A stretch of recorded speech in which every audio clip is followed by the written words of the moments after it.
7 EV brands in trouble in America and what buyers need to know right now. 7 brands. 7 electric vehicle programs that were supposed to define the future of driving in America.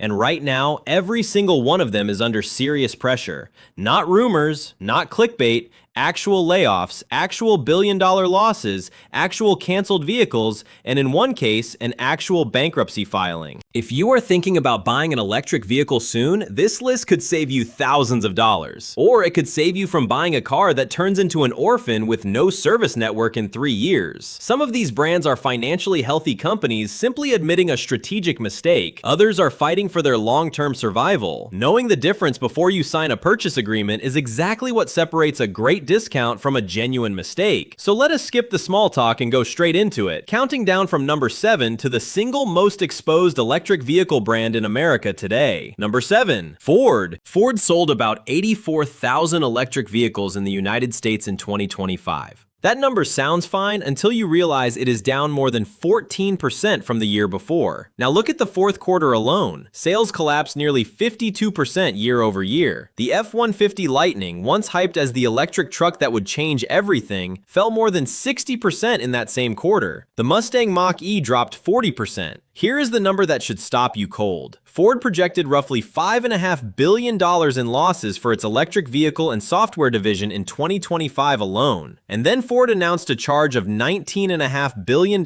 tied to pulling back from its electric vehicle plans, with about $8.5 billion of that connected directly to programs that got canceled outright. Does this mean Ford is dying? No. Ford is a massive, diversified company with trucks, hybrids, and a commercial vehicle business that is still healthy. What is dying is Ford's original electric vehicle ambition. This is a company quietly admitting it bet wrong on how fast Americans would go electric, and now it is retreating toward hybrids and lower-cost platforms instead. If you are shopping right now, a heavily discounted Mustang Mach-E or F-150 Lightning could actually be one of the smartest buys on this entire list, because Ford's dealer network is enormous and is not disappearing. Just do not expect strong resale value because these discounts are going to keep coming. Think about what that actually means for your wallet. A vehicle that loses value quickly for the next owner is a vehicle that costs you less today. If you plan to keep the car for 5 years or more and you can charge at home, you are essentially getting paid to absorb Ford's strategic miscalculation. The risk here is not that Ford disappears. The risk is that the specific model you buy gets quietly deprioritized in favor of cheaper platforms. So do your homework on which trims are actually staying in production before you commit. Number 6, General Motors. General Motors took a $6 billion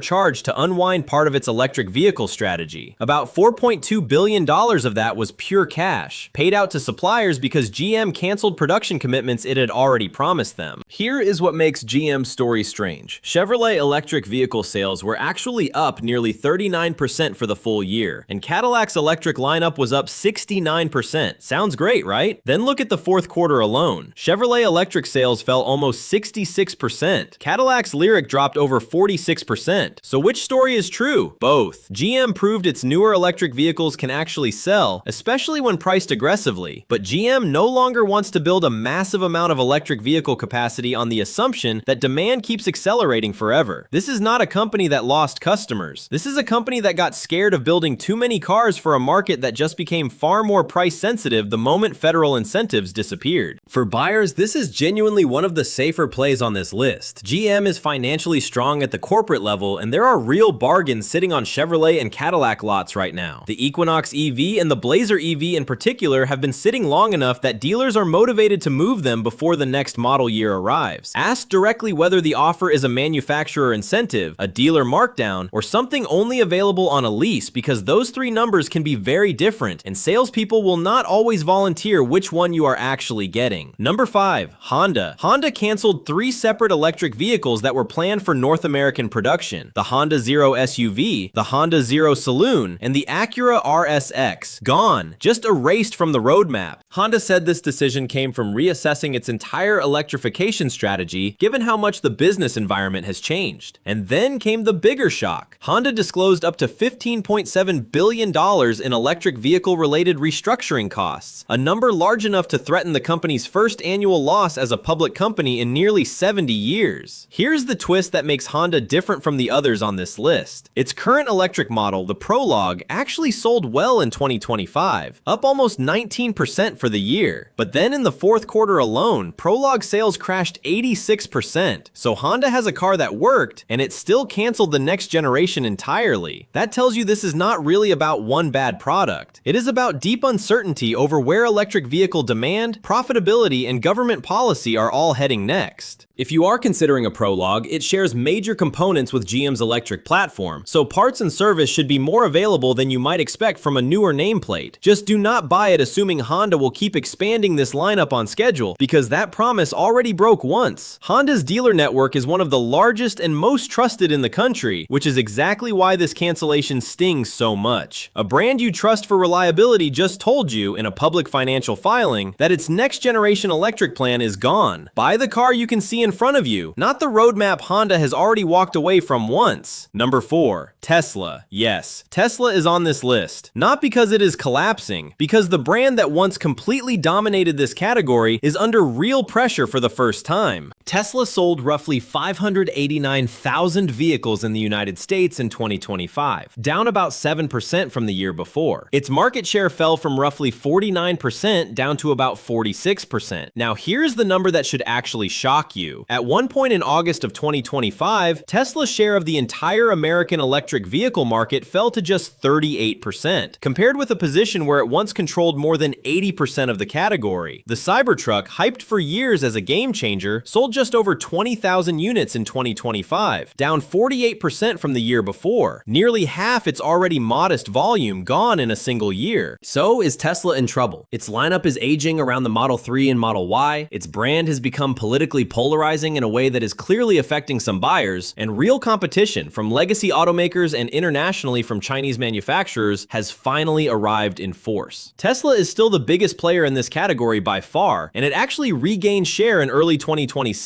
simply because the rest of the market shrank even faster. But dominance that once looked permanent no longer looks guaranteed. For buyers, a used Tesla can be an incredible deal, but be ready for serious depreciation. Leasing a new one is smarter than buying outright if you are worried about resale value in this environment. And remember, Tesla has shown before that it will cut prices with almost no warning whenever it needs to defend market share. That is fantastic for whoever buys next month. It is brutal for whoever just paid full price last week. Watch the pricing trend for a few weeks before you sign anything. Number 3. Rivian. Rivian delivered about 42,000 vehicles in 2025, down roughly 18% from the year before. In the fourth quarter alone, sales in the United States fell more than 31%. Here is the number that defines whether Rivian survives long term. The company is projecting an adjusted loss of somewhere between $1.8 billion and $2.1 billion for 2026, even while forecasting deliveries in the range of 62,000 to 67,000 vehicles. Rivian's problem is a classic and dangerous one. It builds excellent, well-reviewed vehicles, but they are expensive, and the company has not yet reached the manufacturing scale needed to make them profitable. Everything now rides on the R2, a more affordable model expected to reach production in 2026. That single vehicle has to do 3 jobs at once: grow volume, cut manufacturing costs per unit, and pull the brand away from depending entirely on wealthy early adopters. If you already love the R1T or the R1S, current inventory could become a genuine bargain as Rivian pushes discounts ahead of the R2 launch. Just understand you are not only buying a truck or an SUV, you are betting on whether this company successfully executes the most important product launch in its history. Rivian's service network has improved a lot over the past 2 years, but it is still nowhere near as dense as Ford or GM. If you live far from a major metro area, get a straight answer about repair turnaround times before you fall in love with the interior. Number 2. Lucid. Lucid sold about 12,600 vehicles in the United States in 2025. That is growth of nearly 37%, but from an extremely small base, representing just 1% of the entire American electric vehicle market. Then 2026 got worse. Lucid produced about 5,500 vehicles in the first quarter, but only managed to deliver roughly 3,000 of them, after a temporary sales pause. By June, Lucid had cut about 18% of its entire workforce, targeting roughly $158 million in annual savings. The company then announced what it called an operational reset, aiming to improve cash flow by approximately $1.4 billion in 2026, including hundreds of millions of dollars from slashing inventory and cutting capital spending. And the vehicle that was supposed to fix all of this, Lucid's more affordable model, just got delayed again, pushed from late 2026 all the way into the second half of 2027. Lucid builds genuinely impressive, luxurious electric vehicles, but low volume, high production costs, and heavy dependence on outside investment from Saudi Arabia's public investment fund make this one of the most financially fragile brands on this entire list. If you are drawn to the Lucid Air, lease it, do not buy it outright, and do not expect strong resale value or a dense service network nearby. The engineering is not the problem here, the math is the problem. A brilliant car built by a company that cannot yet build enough of them profitably is still a risky purchase no matter how good it feels behind the wheel. Number 1. Polestar.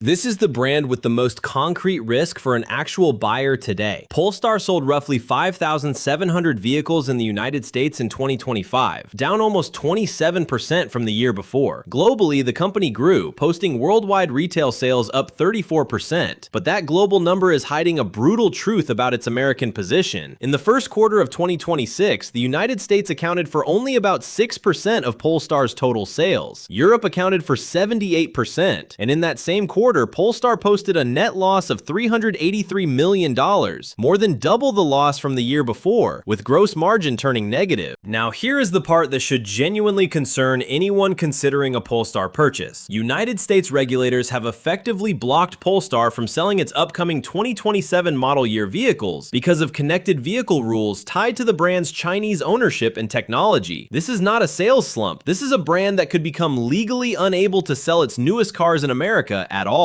If you already own a Polestar, your warranty does not vanish overnight, but parts, service locations, software support, and resale confidence could all weaken fast if the company effectively exits the American market. Only consider buying one right now if the discount is enormous, and only if you have confirmed real local service support first. This is the closest thing on this list to a true orphan vehicle risk. A car can still run perfectly well while the company behind it quietly stops treating America as a priority market, and that is exactly the scenario Polestar buyers need to plan for. So here is the contradiction sitting underneath this entire list. Americans have not stopped believing in electric vehicles. Nearly 96% of current electric vehicle owners say they would consider buying another one. Overall, electric vehicle sales in the United States still reached about 1.276 million units in 2025, down just 2%. What actually changed is timing and money. When the $7,500 federal tax credit expired at the end of September in 2025, fourth quarter sales fell 36% almost overnight, and October sales alone dropped nearly 49% in a single month. That is not rejection of the technology. That is proof of exactly how much that incentive had been propping up the entire market the whole time. At the same time, hybrids are quietly stealing the spotlight because they offer real fuel savings without forcing buyers to fully commit to charging infrastructure or accept a higher upfront price. And used electric vehicles are actually growing in popularity, up nearly 17% in April of 2026 alone, which tells you buyers still want the technology, just not always at the original sticker price. So what do you actually do with all of this if you are shopping for a car right now? 4 quick rules. First, if you are eyeing Ford, GM, or Honda, understand that you are likely looking at a genuine bargain sitting on a lot, backed by a financially healthy parent company that is simply retreating from an overly ambitious electric vehicle strategy, not disappearing. Second, if you are eyeing Rivian or Lucid, know that you are buying a well-engineered vehicle from a company still fighting to prove it can survive at scale. Lease instead of buy whenever possible, and go in with your eyes open about resale risk. Third, if you are eyeing Polestar, do not walk in blind. Confirm local service support and understand that regulatory risk here is not theoretical, it is already happening. Fourth, no matter which brand you choose, always ask the same 5 questions before you sign anything. Can this company actually survive the next 5 years? Will local dealers still be able to service this exact car? Will parts remain available? What happens to the software and connected features if support gets scaled back? And is the discount you are being offered actually large enough to justify the risk you are taking on? The American electric vehicle market did not fail. It got tested hard, and it revealed exactly which brands were building on real demand and which ones were only surviving because of a tax credit, aggressive discounting, or a wealthy backer willing to keep writing checks. Ford, General Motors, and Honda are proving that even giants can misjudge a market and still walk away standing. Tesla is proving that dominance can erode even while a brand stays on top. And Rivian, Lucid, and Polestar are proving that a genuinely great product still is not enough if the business behind it cannot survive long enough to deliver it. Notice something else about this list. 4 of these 7 brands, Ford, General Motors, Honda, and Tesla, are not actually in danger of disappearing. Their parent companies are large, diversified, and financially capable of absorbing an electric vehicle setback. That is exactly why their discounts can be some of the safest money you spend all year. The other 3, Rivian, Lucid, and Polestar, are betting their entire company on getting the next few years right, which means bigger potential savings, but also bigger potential regret if things go wrong. There is no universally correct answer here. There is only the answer that matches how much risk you personally want sitting in your driveway. So tell me, which one of these 7 brands would you actually risk buying right now? And which one would you avoid completely no matter how big the discount gets? Drop your answer in the comments, and if this saved you from walking into a dealership blind, subscribe because the next wave of electric vehicle news is going to move even faster than this one did.